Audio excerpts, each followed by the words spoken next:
tal amigos? Gracias por acompañarnos en Campeones en Línea a través de Guau Deportes. Con muchísimo cariño, con un gran placer, les saludamos John Gómez y un servidor José Francisco Rivera. Hoy con un invitado muy especial, buen amigo de la casa, Gustavo Marcano, representante de jugadores en el béisbol de las Grandes Ligas, de la empresa Octagon, con quien vamos a estar hablando un tema bastante interesante para que ustedes estén muy bien enterados de la situación del arbitraje en el béisbol de las Grandes Ligas. John, buen día, ¿cómo estás? Buenos días, José Francisco. En efecto, el arbitraje en estos días ha traído mucha cola, pues, y muchos comentarios. Y creo que nuestros oyentes y el público en general necesita la mejor y más clara explicación de cómo es el proceso de arbitraje y qué comparaciones podrían haber en ese aspecto. Gustavo, gracias por estar con nosotros y vamos a arrancar de una vez, vamos a entrar en materia. Queremos hacer una explicación lo más básica posible para que todo el mundo entienda con detalles de qué se trata y cómo es el proceso de contratos de un jugador en el béisbol de las Grandes Ligas. Buenos días, José. Buenos días, la pregunta, Gustavo, puede ser, la gente dice, escucha la figura de prearbitraje, arbitraje. Explícale, por favor, con detalle al público, ¿cuántos años tiene un jugador cuando llega a las Grandes Ligas bajo control del equipo? ¿Cuándo hay un prearbitraje? ¿Cuándo va al arbitraje? ¿Y cuándo entonces llega la opción de la agencia libre? Buenos días, José. Buenos días, John. Bueno, vamos a tratar de explicarle al grupo, al público lo más breve posible y básicamente cómo funciona. El primer año de un jugador en Grandes Ligas es un sueldo mínimo ya establecido por la Asociación de Jugadores y por Major League. Ellos ganan el sueldo mínimo. El segundo año, el equipo tiene control absoluto del sueldo del jugador. Esto cambió un poquito el año pasado porque ya ganan ciertos bonos de lo que los jugadores hicieron en el año, ¿no? El tercer año, igual, el equipo tiene control absoluto del contrato de jugadores y ellos ganan ciertos bonos de lo que ellos hicieron el año pasado. Así que los 3 primeros años, vamos a decirlo así, que el equipo tiene control del sueldo, ¿ok? El cuarto, quinto y sexto año es lo que se llama arbitraje, que es la primera vez que un jugador puede negociar un contrato con el mismo equipo. Y eso es bien importante, ¿ok? Solamente pueden negociar y pueden hacer comparaciones con jugadores de su clase. Cuando hablamos de su clase, son jugadores que tienen los mismos años de servicio, que han hecho lo que ellos hicieron en años anteriores. Se habla, ustedes escuchan de un Super 2 y es cuando un jugador tiene 2 años de servicio y un poco más de tiempo, pero eso está determinado en un porcentaje que todos los años varía y es como un corte, que son ciertos jugadores específicos que agarran el Super 2. Entonces, esos jugadores tendrían técnicamente 4 años de arbitraje. Después de ese sexto año, hablamos de 3 años de control del equipo, 3 años de arbitraje. Después de allí es donde llega la famosa agencia libre, que es donde un jugador puede negociar con los 29 equipos restantes y es lo que se llama la lotería. Claro. John, ¿alguna pregunta para Gustavo en esta primera fase de explicación? Sí. Gustavo, creo que para este año el Super Tour eran 2.178 años. Correcto, John. Y todos los años... 2 años y 178 días. Correcto, correcto. Y esos arbitrajes no es que tienen 4 arbitrajes o pasan 4 años de arbitraje, sino que le adelantan un año. Le adelantan. Por eso, técnicamente serían 4 años, porque sería su año y más los próximos 3, hasta que llega a la agencia libre. Correcto. Inclusive ese pote que tú estás hablando de los bonos, correcto, tiene que ver con lo que ellos lograron. Por ejemplo, había un pote de 50 millones y a Rochman, el catcher de los Orioles de Baltimore, le dieron por haber estado en el más novato del año, lo que sea. El otro tuvo segundo en el Cy Young. Es decir, se reparten un pote entre un grupo de jugadores. Correcto. Y eso los diferencia de ganar el sueldo mínimo ese, que son como $780,000. Correcto, y ese fue uno de los logros en el último acuerdo entre la Asociación de Jugadores y Major League. Perfecto. Okay. Gustavo, llega el primer año de arbitraje de un jugador. Correcto. Expliquémosle al público cómo es el proceso, técnicamente cómo se lleva a cabo el proceso. Técnicamente, cuando el jugador cumple sus 3 años de servicio, llega arbitraje. Lo primero que va a suceder es que el equipo le va a ofrecer arbitraje. Van a suceder 2 cosas. O el equipo le ofrece arbitraje o no le ofrece arbitraje. Y si, no, si el equipo le ofrece arbitraje, hay un tiempo determinado. Oye, Gustavo, además de arbitraje, le puedo ofrecer, o sea, el equipo le hace una oferta de dinero primero, me imagino. No, ellos si no están hablando de una extensión, que es un tema totalmente diferente, se va por el sistema de arbitraje, que es año por año. Ojo, pueden estar hablando de arbitraje y puede haber un arreglo de extensión, pero son dos cosas totalmente diferentes. Si vamos a hablar de arbitraje, vamos a hablar del sistema de arbitraje. Un muchacho cumple 3 años de servicio, el equipo le dice, ¿sabes qué? Yo te voy a ofrecer arbitraje. ¿Ok? Ya comienza una negociación. Perdón, Gustavo, disculpa. Aquí me surge una duda. A mí también. ¿Qué pasa si el equipo no le ofrece arbitraje? Entonces, ¿qué? ¿Lo deja libre? Sí, bueno, tiene que pasar por el waiver. Ajá, número exacto. 1. Pero digo, ya ese equipo no está interesado en ese pelotero, no le ofrece arbitraje. No le ofrece arbitraje y pasa a otro proceso que prácticamente tiene que pasar por waiver. Si nadie lo coge, el jugador puede declararse agente libre. O lo regresan a Liga Menor. O lo regresan a ligas menores negociando con el contrato, pero lo sacan del sistema de arbitraje. Así que no todo el mundo va al sistema de arbitraje, no todo el mundo. Pero Gustavo, mi duda es en cuanto a que le ofrece un arbitraje. Tengo entendido que le dicen, vamos a acordar un sueldo, y ellos le ofrecen una cifra y ellos, el equipo dice que no, que ellos quieren tanto. Eso es lo que, cuando hablo de un proceso de arbitraje, ya vamos a poner que José Francisco... No es que van al arbitraje, le ofrecen el proceso de arbitraje. El proceso de arbitraje, correcto. Y uno ya tiene un estimado de cuánto puede ser el sueldo de José Francisco en su primer año de arbitraje. Y supongamos que el equipo le dice a José Francisco, tú vas a ganar pensamos que tú vas a ganar 2 millones. Y la agencia piensa que José Francisco vale 4 millones por su primer año de arbitraje. Hay un tiempo determinado para esa negociación. Correcto. ¿Okay? Este año, el deadline o el número de exchange fue el 11 de enero del 2024, donde cuando llega esa fecha, que todos los años cambia, cuando llega esa fecha, si no hubo un acuerdo, el equipo le envía lo que ellos piensan que van a ofrecer en arbitraje a la asociación de jugadores. El equipo le envía lo que ellos piensan que vale y hacen un intercambio de números. ¿Ok? El equipo va por 2, la agencia el jugador va por 4. ¿Ok? Hay equipos que después de ese intercambio de números siguen negociando.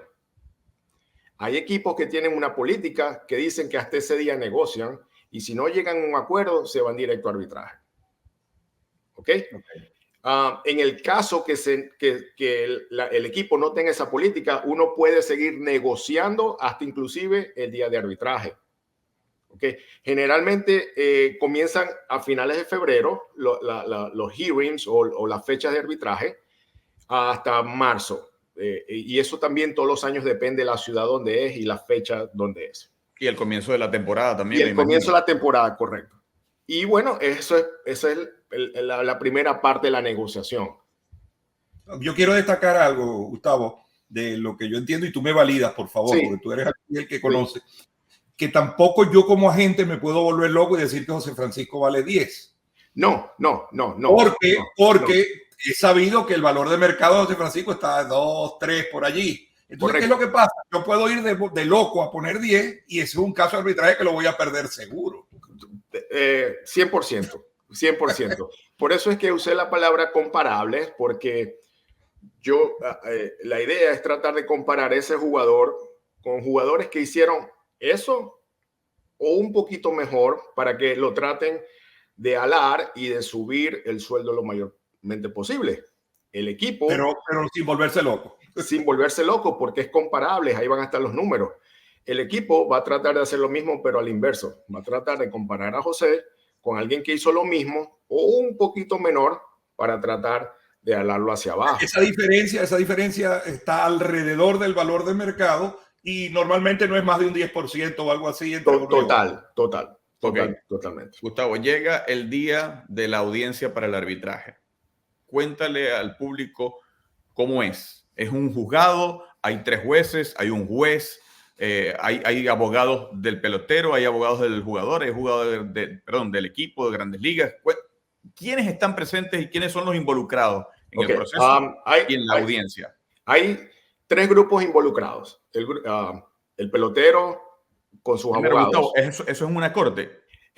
No específicamente. Generalmente es en un hotel, en una habitación de hotel, ¿sabes? Hay 3 grupos involucrados. El jugador con su grupo de abogados, ¿ok? El equipo, donde tiene los abogados del equipo más los abogados de Major League, ¿ok? Y el panel de jueces. El panel de jueces lo constituyen 3 jueces. No son jueces, son árbitros, ¿correcto? Son árbitros y jueces. Ellos son jueces. Son jueces, ok. Sí. Jueces contratados por Major League Baseball para llevar el proceso de arbitraje.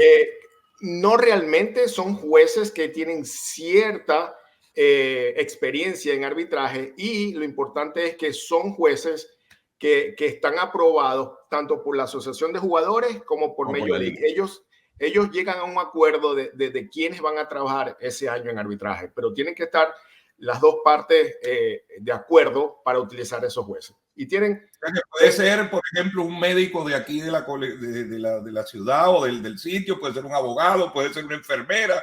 No, son jueces, son jueces de leyes. Jueces de leyes, ok. Sí, son jueces de leyes, sí. Ok. Pero no necesariamente son expertos en béisbol. No necesariamente. Algunos pueden tener saber más de béisbol, otro un poco, tienen cierta, pero no tienen que ser expertos en béisbol. Ok, entonces llega el pelotero. Ojo, el pelotero no tiene que estar presente, ¿correcto? No es requerido obligatoriamente estar presente.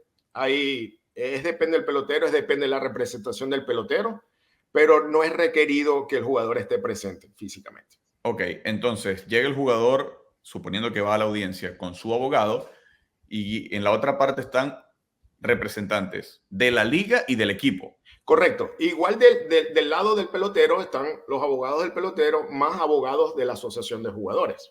Ok. Entonces imaginemos que es una U. Un lado del equipo, un lado Major League y el equipo, un lado el jugador, y del otro lado están los 3 paneles de jueces. Es como una U. Okay. El proceso comienza con el jugador tiene 1 hora para explicar o dar su válida. Perdón, Gustavo, antes que nos adelantemos a eso. En ese momento hay solo 2 opciones, opción A y opción B. Sí. Lo que el jugador dijo que quería y lo otro que quería. No hay términos intermedios ni nada. No hay términos.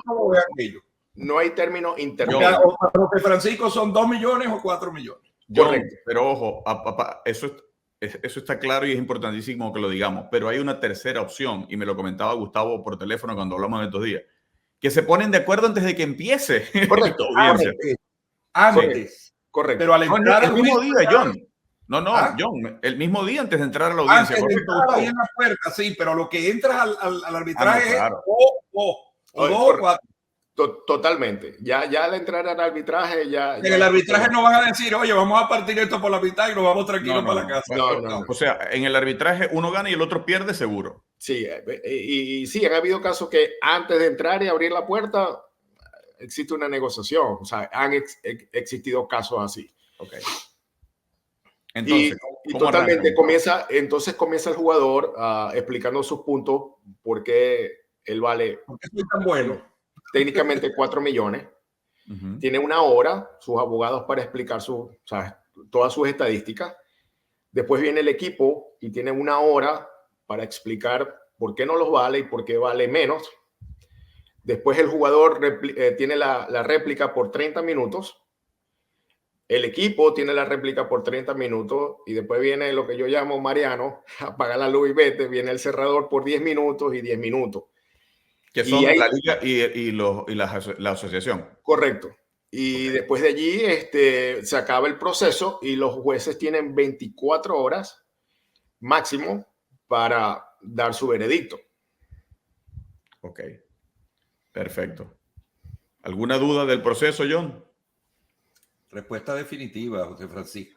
Ahora a mí me gustaría, que es la parte que nos toca a nosotros, mostrar una lista de los jugadores que estuvieron en arbitraje este año y esa lista tiene, inclusive, como podemos ver aquí, cada uno de los jugadores tiene el estatus, en qué parte del arbitraje van, de lo que dijo Gustavo, qué edad tiene, cuántos años de servicio, y así sucesivamente vemos valores que pueden usarse para comparar, que es el WAR del año, el WAR acumulado, y por último el sueldo con el cual aquí estoy plasmando lo que se ha acordado. Entonces, fíjense ustedes que uno puede decir que los que están en anaranjado son arbitraje 3, podrían ser jugadores comparables, y después, claro, tienes un Pete Alonso, que es un primera base, pero tienes un Willy Adames, que juega shortstop, y Luis Arraez, que juega segunda base, y le añadí por acá, que ahora vamos a hablar de eso más adelante, Ozzie Albies, que él no entra en el arbitraje, pero es un jugador veterano, porque ahí quiero explicar también la ventaja o no de entrar en el arbitraje y la ventaja o no, que es una decisión del equipo y del jugador, de tener un contrato de extensión antes de todo esto. Entonces, fíjense ustedes, Pete Alonso con un WAR de 3.2 y un acumulado de 17.3, dio 46 honrones, empujó 110 carreras, batió 123 hits. Si yo lo comparo, por ejemplo, con Luis Arraez, que ha sido tema de ahorita de Luis Arraez, tiene 4.9 de WAR en la campaña anterior y 15.2 de WAR acumulado en apenas 3 años, digamos, jugando regular en Grandes Ligas. Batió 203 hits y empujó apenas 69 carreras con 10 honrones. Pero cuando tú lo comparas con Willy Adames, que Willy Adames, el proceso de arbitraje lo llevó a ganar 12.300.000 en lugar de los 10.600, que podría ser una comparación más o menos lógica, un segunda base con un shortstop. Adames con un año más, el mismo tiempo de servicio, tiene 3 de WAR, 18,5 acumulado, y dio 24 honrones, empujó 80 carreras y le dieron 12.300.000. Entonces, fíjense ustedes que cuando entran en esa discusión, Gustavo, y tú me corriges si estoy en lo cierto, hay cuestiones cuantitativas. Estos números, cualquier número, lo puede usar cualquiera de las dos partes. Y hay cuestiones cualitativas, porque tú el día que él no viniste, porque tú te lesionaste en una época que te necesitábamos, porque tú miraste feo a no sé quién el día tal, a ti te votaron. O sea, puede salir cualquier cosa cualitativa, y me corrige si eso es así o no es así. No, es totalmente cierto. Para ir a arbitraje se necesitan dos cosas, cantidad y calidad. Correcto. Y el equipo y el jugador van a utilizar la cantidad cuando a ellos les conviene, la calidad cuando les conviene. Por ejemplo, Gustavo, vamos a suponer en el argumento de un jugador utilizan videos, porque yo puedo armar tremendo comercial de televisión diciendo que, a ver, por ejemplo, no. que Ohtani es lo máximo. No, en un arbitraje pura estadística. Okay. El show es como las películas de Hollywood, José Francisco. Esa que va al juzgado y el tipo empieza a hablar y le habla al jurado y le dice... de hecho, hay un intercambio, ¿no? De lo que uno llama el caso, que es un booklet. Sí. Y el jugador lleva varios, le da a los jueces, le da al equipo, y el equipo también va preparado y también lleva su trabajo hecho, y hay intercambios y cada quien está viendo si lo que está diciendo la otra persona es real, las estadísticas que está utilizando, y por eso es la réplica. Ahora bien, al fin y al cabo, esto se reduce a números, punto. Se reduce a números, y para que tengan una idea, cada panel, estamos hablando de 7, 8 personas revisando el caso y hablando y para la réplica, ¿no? Bueno, por eso es que yo he estado tratando de estar en el panel, pero desde mi punto de vista ahorita, en el sentido de los números, porque ya la parte cualitativa yo no la puedo ni decir ni la debo decir. Sí. No puedo decir que un jugador es flojo o que un jugador es esto o es aquello, porque no me corresponde, y además... Ojo, pero John, es importante decirle al público que el equipo sí lo dice.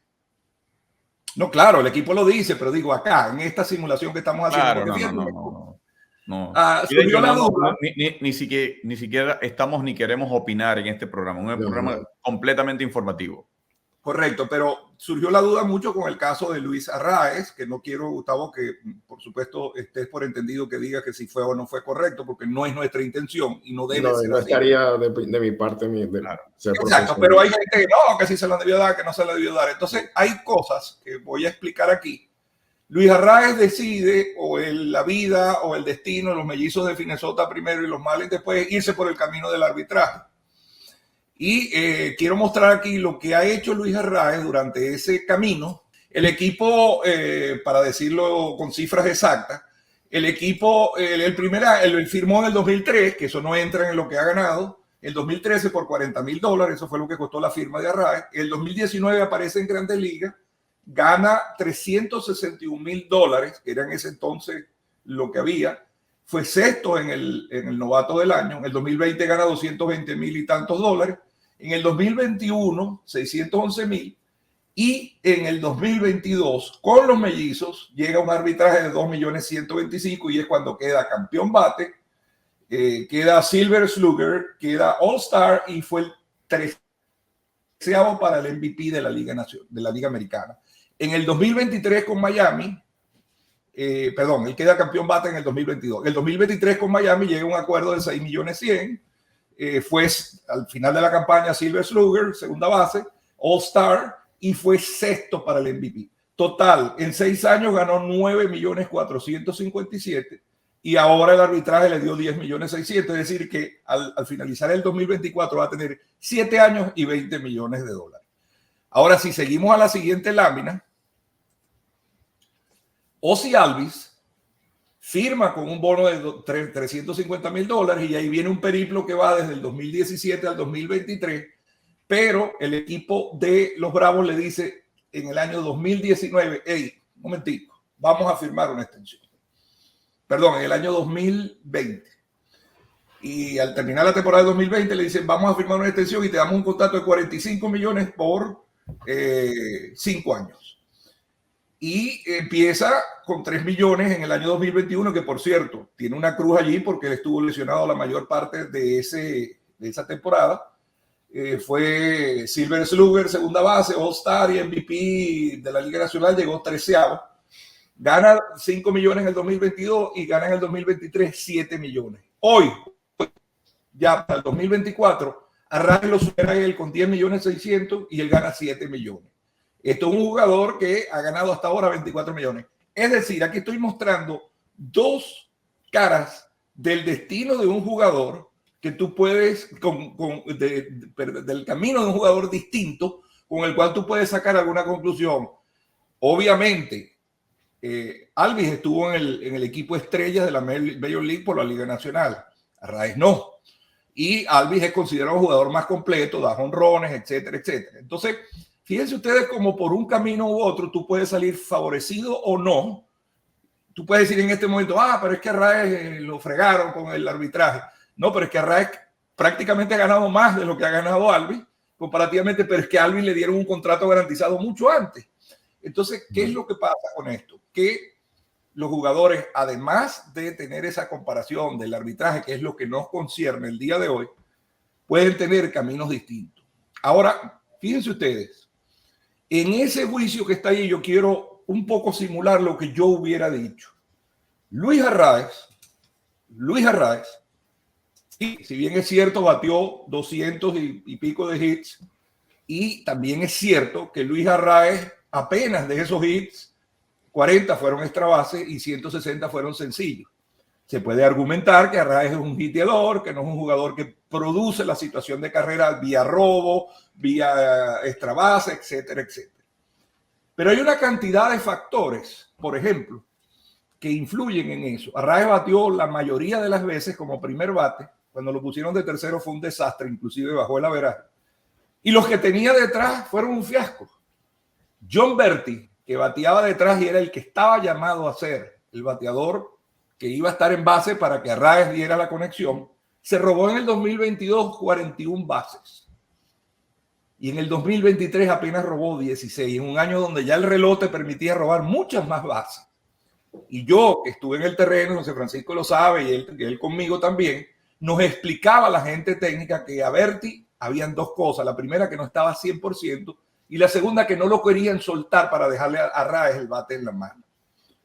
Él tenía detrás a un Joe Wendell con un porcentaje de envasado de 2.48. Tenía Stalin con 191. Tenía Fortes con 204.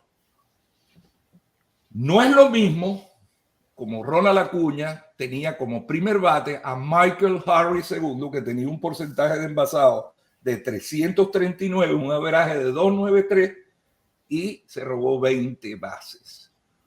Entonces, estas comparaciones a la hora de hacerse, se ha tratado por algunos de los fanáticos, y no voy a decir que esté o no esté de acuerdo, de minimizar el trabajo de Luis Arraez.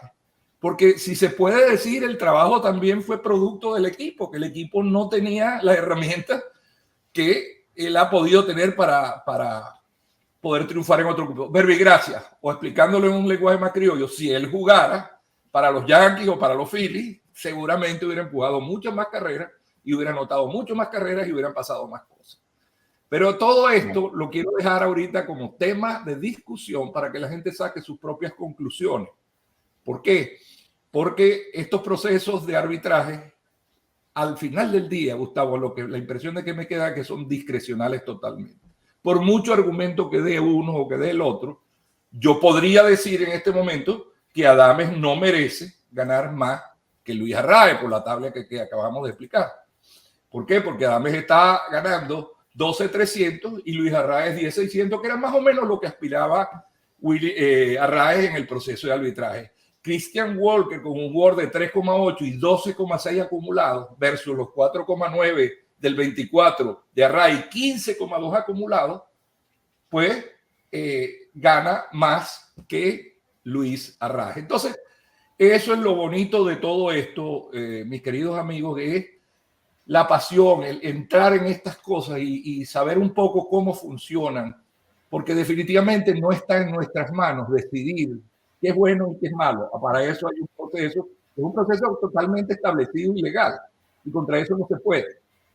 Y tampoco se puede decir que el equipo, cuidado, que el equipo la haya cogido con el jugador, porque también puede ser un problema de la Major League, la estructura o de lo que acordaron con la Asociación de Peloteros. Entonces, aquí hay muchas aristas que cortar, pero al final del día, lo que tratamos el día de hoy era de explicar lo más claramente qué caminos podían haber y qué niveles de comparación se podían hacer entre uno y otro.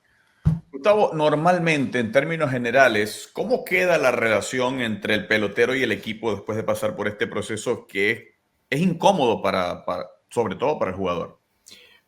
Es incómodo, pero aquí es donde entra el ser profesional y entender que es un negocio, entender que es parte del sistema, que pudo haber sido al revés, que el jugador a veces gana y espera que la gerencia del equipo no la tome en contra. Y es donde uno prepara desde temprano al jugador. Uno ya cuando el jugador sube a Grandes Ligas, ya uno comienza a hablarle del próximo paso, que es llegar a arbitraje, la próxima meta, por decirlo así. Y ya uno comienza a preparar a ese jugador mentalmente para estar listo a los 3, 4 años y pasar por este proceso. Pero tiene que entenderse, o sea, que es un negocio, que es algo legal, que es parte del negocio. Del negocio y que no es nada personal. Eso es lo importante de dejar saber. Ahora, Gustavo, yo lo comparo, José, cuando tú tienes, por ejemplo, una tarjeta de crédito y tú firmas un contrato de esas letras chiquitas que son como 18 páginas y tú dices acepto porque yo quiero mi tarjeta de crédito. Y ahí dice en algún lado que la tasa de interés puede ser variable. Entonces tú no te puedes poner bravo porque de repente te la suban de 8 a 22. Porque está establecido en el contrato. Entonces esto está establecido en el contrato de convenio de Major League Baseball con la Asociación de Peloteros. Nos guste o no nos guste, es así.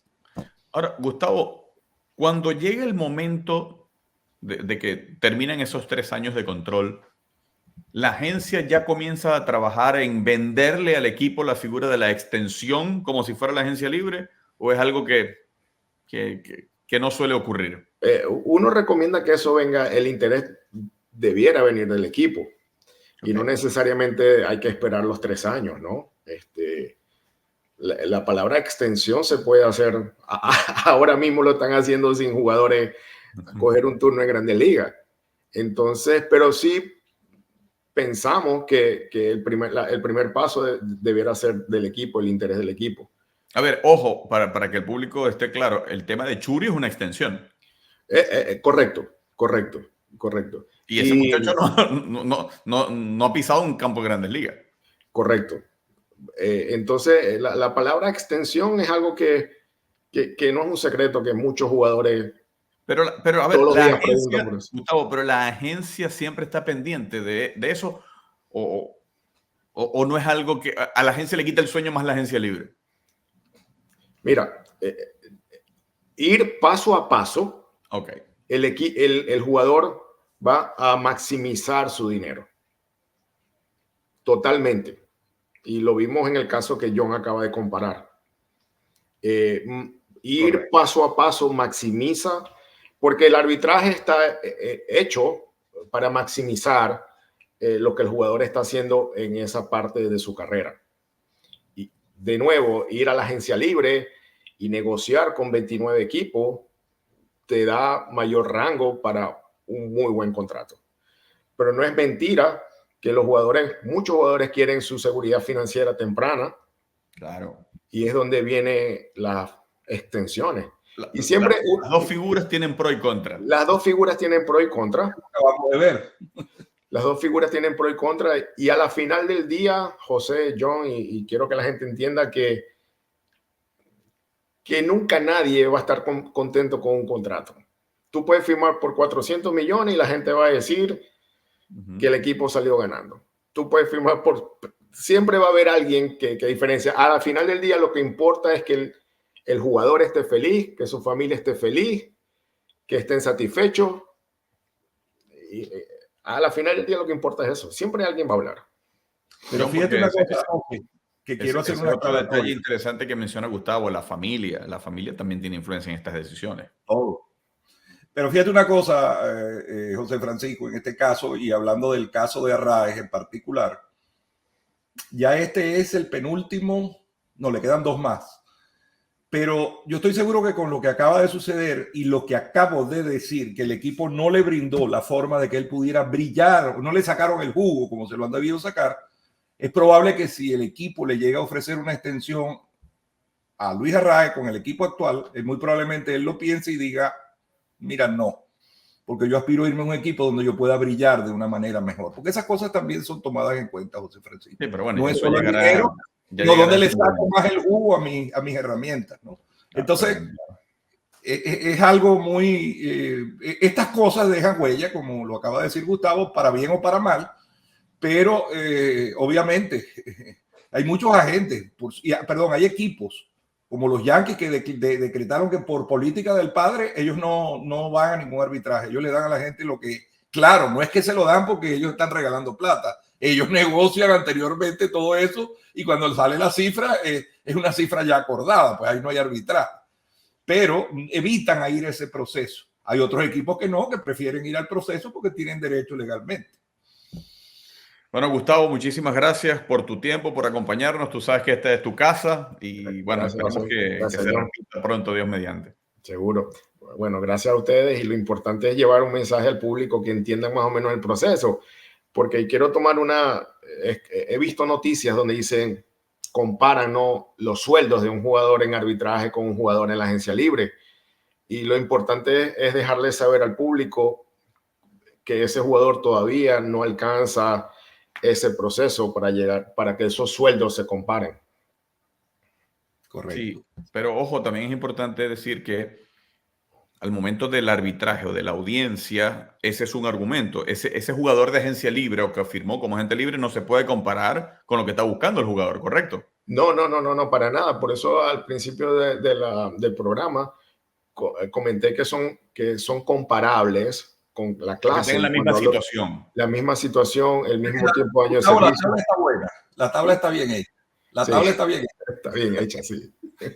Bueno, hiciste tu tarea bien. En canal de YouTube Guau Deportes, activen la campanita para que reciban las notificaciones cuando estrenamos los programas. Con Gustavo Marcano de la agencia Octagon, representante de jugadores en el béisbol de las Grandes Ligas, o a nuestro invitado especial. Nos despedimos, John Gómez y un servidor José Francisco Rivera. Gracias por acompañarnos. Nos reencontraremos, Dios mediante, en una próxima ocasión.